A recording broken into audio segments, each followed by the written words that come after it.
मैं विजय Srivastava Virat CG news में आपका स्वागत करता हूं। अभी तक हमने सुना है पानी बचाओ का अभियान और पानी के लिए हम कितना प्रयासरत रहते हैं और किस तरह से पानी की बर्बादी होती है, ये तो आप जानते ही हैं।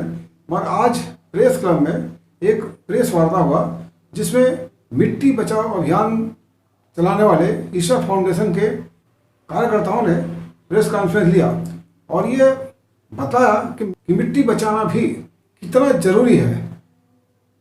अगर हमने मिट्टी को नहीं बचाया, जो उपजाऊ है वो दिनों दिन कैसे मृतप्राय होता जा रहा है, इस संबंध में उन्होंने प्रेस कॉन्फ्रेंस लिया और साथ में एक वीडियो भी उन्होंने दिखाया। तो मैं आज आपको उनका प्रेस कॉन्फ्रेंस की वार्ता भी आपको सुना रहा हूँ और साथ ही उस वीडियो को आपको शेयर करके दिखाना चाहता हूँ ताकि उसे समझें और मिट्टी कैसे हमें संरक्षित करना है, कैसे बचाना है, उसे समझें और ये कितना महत्वपूर्ण है उसे भी जानें। प्रेस कॉन्फ्रेंस में संगीता नागराज, नीलेश अग्रवाल और डॉक्टर संगीता अग्रवाल ने प्रेस कॉन्फ्रेंस ली, उसे देखें और साथ में उस वीडियो को भी जरूर देखें, अंत तक बने रहें।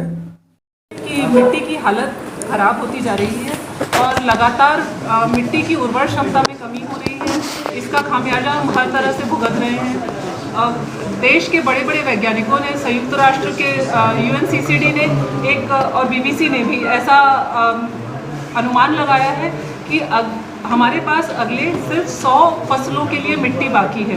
जो टॉपसॉइल है वो इस तरह से कम होती जा रही है हर फसल के साथ कि अगले 60 सालों के बाद हम किसी को भोजन नहीं दे पाएंगे। तो ये सच में विश्व का विनाश है। सद्गुरु इस चीज़ को देखते हुए उन्होंने एक जन जागरूकता का अभियान चालू किया है और इसके लिए जन जागरूकता के लिए वो 21 मार्च से 30,000 किलोमीटर की सोलो बाइक राइड लेकर वो निकले हैं। इस दौरान वो 24 देशों को छूते हुए निकलेंगे और उन देश के प्रतिनिधियों से मिलेंगे और सभी देशों के कृषि मंत्रियों से या अधिकारियों से वो इस बारे में बात करेंगे कि मिट्टी को वापस रिवाइव करने के लिए क्या क्या किया जा सकता है। इसी परिप्रेक्ष्य में ईशा फाउंडेशन रायपुर के भी स्वयंसेवक छत्तीसगढ़ की सभी पूरी जनता से सहयोग चाहते हैं ताकि हम इस अभियान का हिस्सा बन सके। SaveSoil.org हमारी वेबसाइट है, आप उसमें जाके अपने आप को रजिस्टर कर सकते हैं धरती के मित्र की तरह और इस सारी एक्टिविटी को आप फॉलो कर सकते हैं, आप अपना सपोर्ट दे सकते हैं। अगर जनता एक स्वर में बोलेगी कि हमें हमारी मिट्टी बचानी है तो फिर निश्चित ही हमारी सरकारें इस बारे में अपनी पॉलिसी में बदलाव करेंगी और आने वाले समय में हम अपने बच्चों के लिए एक अच्छी स्वच्छ लहलहाती हुई उर्वर धरती छोड़कर जाएंगे। परिचय दे दीजिए। जी, मैं ईशा की स्वयंसेवक हूँ, डॉक्टर संगीता अग्रवाल, रायपुर से। जरा सोच कर देखिए, जिस देश में आप रहते हैं वहाँ की मिट्टी कम से कम उपजाऊ होती जा रही है, जिससे फसल उगाना मुश्किल होता जा रहा है। भारतीय राजधानी में रेतीले तूफान की हालत बनी हुई है और अब इस इलाके के जल्द ही रेगिस्तान बनने की आशंका है। मिट्टी का रेत बनना और मिट्टी का कटाव दोनों ही चिंता के विषय हैं। Soil is the habitat. मिट्टी ही वो जगह है जो अनगिनत जीवों का घर है। उन पनपते जीवों के कारण ही मिट्टी में सब कुछ पैदा होता है, हमें खाना मिलता है, जानवर जिंदा रहते हैं। ये सब इसलिए होता है क्योंकि मिट्टी अच्छी है। जब मिट्टी अच्छी नहीं रह जाएगी, यानी कई मायनों में आपने दुनिया को बर्बाद कर दिया है। हम कार्बन की बात करते हैं, वातावरण में मिलने वाली गंदगी और कई स्तरों पर होने वाले प्रदूषण की बातें करते हैं। इससे पहले हमें सबसे बड़ी परेशानी का समाधान खोजना होगा, क्योंकि दुनिया में एक गलतफहमी है। अभियान चलाकर नागरिक या सिविक मुद्दों को पर्यावरण के मुद्दे बनाकर पेश किया जा रहा है। आज अगर न्यूयॉर्क शहर में प्लास्टिक की थैलियां तैर रही हैं, तो ये पर्यावरण का नहीं बल्कि एक नागरिक मुद्दा है। अगर हमारी नदियां प्रदूषित हैं, तो इसे ठीक किया जा सकता है। 1 या 2 सालों में अगर इसे साफ करने वाले जरूरी प्लांट्स लगाए जाएं और कानून लागू किए जाएं, तो ये नागरिक मुद्दे हैं जिन्हें कानून लागू करके और जागरूकता के साथ ठीक किया जा सकता है। But the real issue is soil. पर असल मुद्दा मिट्टी है। संयुक्त राष्ट्र की एजेंसियों के पास पर्याप्त वैज्ञानिक सबूत हैं। वो ये साफ कह रहे हैं कि हमारी जमीन पर 80 से 100 फसलों के लिए ही खेती की मिट्टी बची है, यानी हमारी खेती करने के लायक जमीन 45 से 60 सालों तक ही बचेगी। वो इसे मिट्टी का विनाश या अंत कह रहे हैं। आपने डायनासोर या डोडो के विनाश के बारे में सुना होगा, पर अब हम मिट्टी के विनाश की बातें कर रहे हैं। असली समस्या मिट्टी का गायब होना है, क्योंकि पिछले 30 सालों में 80% बायोमास कीड़े धरती से गायब हो गए हैं। 80%। ये आत्महत्या है, ये वाकई आत्महत्या है। तो 45 या 50 साल के बाद धरती पर भोजन का गंभीर संकट होगा। ये होना ही है।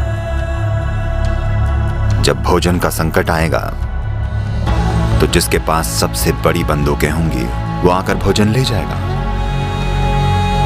और दुनिया भर में लोगों के लिए हम जो दुख और दर्द पैदा करेंगे उसकी कल्पना करना भी मुश्किल है। ये मत सोचिएगा कि सिर्फ गरीब मरेंगे, वो अमीरों को मारेंगे और अमीर मरेंगे। तो मैं चिंता पैदा करने की कोशिश नहीं कर रहा हूं। ये एक सच्चाई है जो हमारे इतिहास में कई बार हुई है, और एक बार फिर दुनिया के मुख्य वैज्ञानिक इसकी भविष्यवाणी कर रहे हैं। तो हम इसका क्या करने वाले हैं?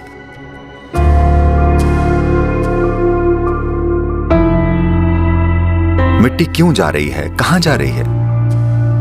देखिए, अगर आप रेत में कार्बनिक या ऑर्गेनिक सामग्री मिला दें तो मिट्टी बन जाती है, और मिट्टी से अगर कार्बनिक या ऑर्गेनिक सामग्री निकाल लें तो ये रेत बन जाती है।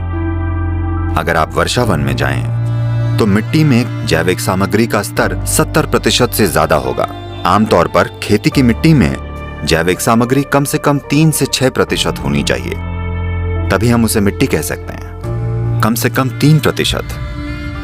पर आज उदाहरण के लिए भारत की 62% मिट्टी में जैविक सामग्री 0.5 या उससे भी कम है। तो वाकई हम रेगिस्तान बनने की कगार पर हैं। ये पूरी दुनिया में हो रहा है, सिर्फ एक देश में नहीं। अमेरिका में जिस तरह से खरपतवारनाशी, कीटनाशकों या पेस्टिसाइड्स का इस्तेमाल हो रहा है, हमें यह समझना होगा कि बायोडाइवर्सिटी या जैव विविधता का लगभग 82 से 86% मिट्टी के ऊपरी 12 इंचों में होता है। जब हम मशीनों से जुताई करते हैं, जैसे ट्रैक्टर 9 से 12 इंच की गहराई तक जुताई करता है और उसे खुला छोड़ देता है, इसका मतलब है हम जैव विविधता को बिल्कुल नष्ट कर रहे हैं। जैव विविधता यानी मिट्टी में मौजूद ह्यूमस। ह्यूमन शब्द ही ह्यूमस शब्द से बना है, यानी ये मिट्टी वाकई जीवित है। तो ये बहुत बहुत जरूरी है कि मिट्टी पर ध्यान दिया जाए, क्योंकि अगर आप 1/3 से 40% भूमि को पेड़ की छाया में रखते हैं, खासकर उष्णकटिबंधीय या ट्रॉपिकल दुनिया में, तो जलवायु में बदलाव को आसानी से पलटा जा सकता है। जमीन बस इसलिए गर्म होती जा रही है क्योंकि इसे जोता या पक्का कर दिया गया है। जमीन को पेड़ों से ढकना जरूरी है, चाहे जैसी भी प्राकृतिक घास, झाड़ियां, पेड़ जो भी हों, क्योंकि ये सब पर्यावरण की मदद करेंगे।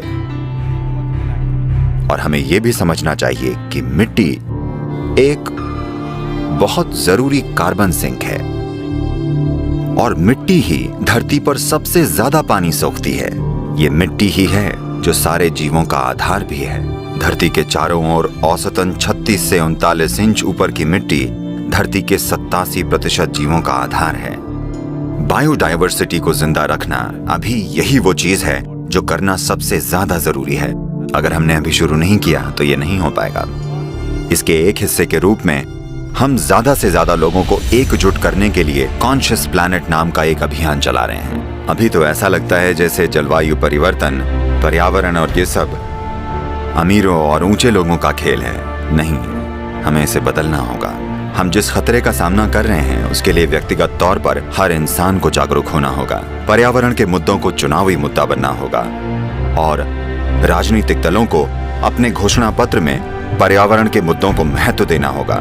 हमें पर्यावरण के मुद्दों के लिए चिंता करने वाली सरकारें चुननी होंगी। ऐसा होना जरूरी है।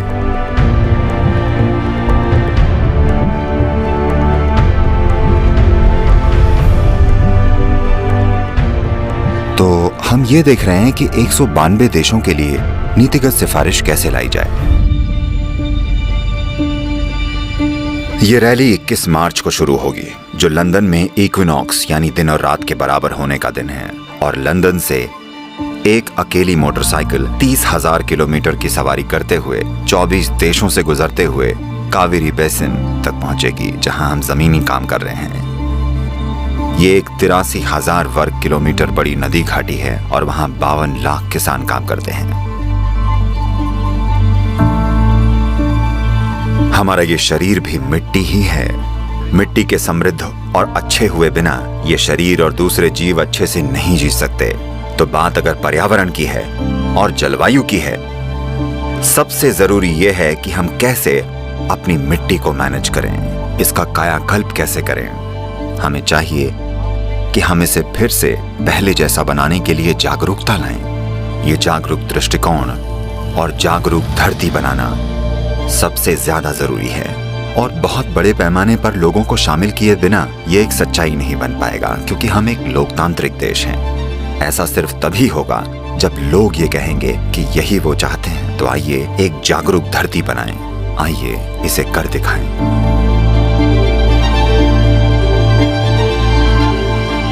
और आपको एक बार फिर से ये बता दूं कि अगर आपने इस चैनल को, वीआरआर सीजी न्यूज़ चैनल को सब्सक्राइब नहीं किया है तो सब्सक्राइब कर लें, क्योंकि अब हमारे चैनल में अलग अलग तरीके के वीडियोस आपके सामने आ रहे हैं जो आपके लिए काफ़ी लाभदायक होंगे और मनोरंजक भी होंगे। तो वीआरआर सीजी न्यूज़ को सब्सक्राइब करें।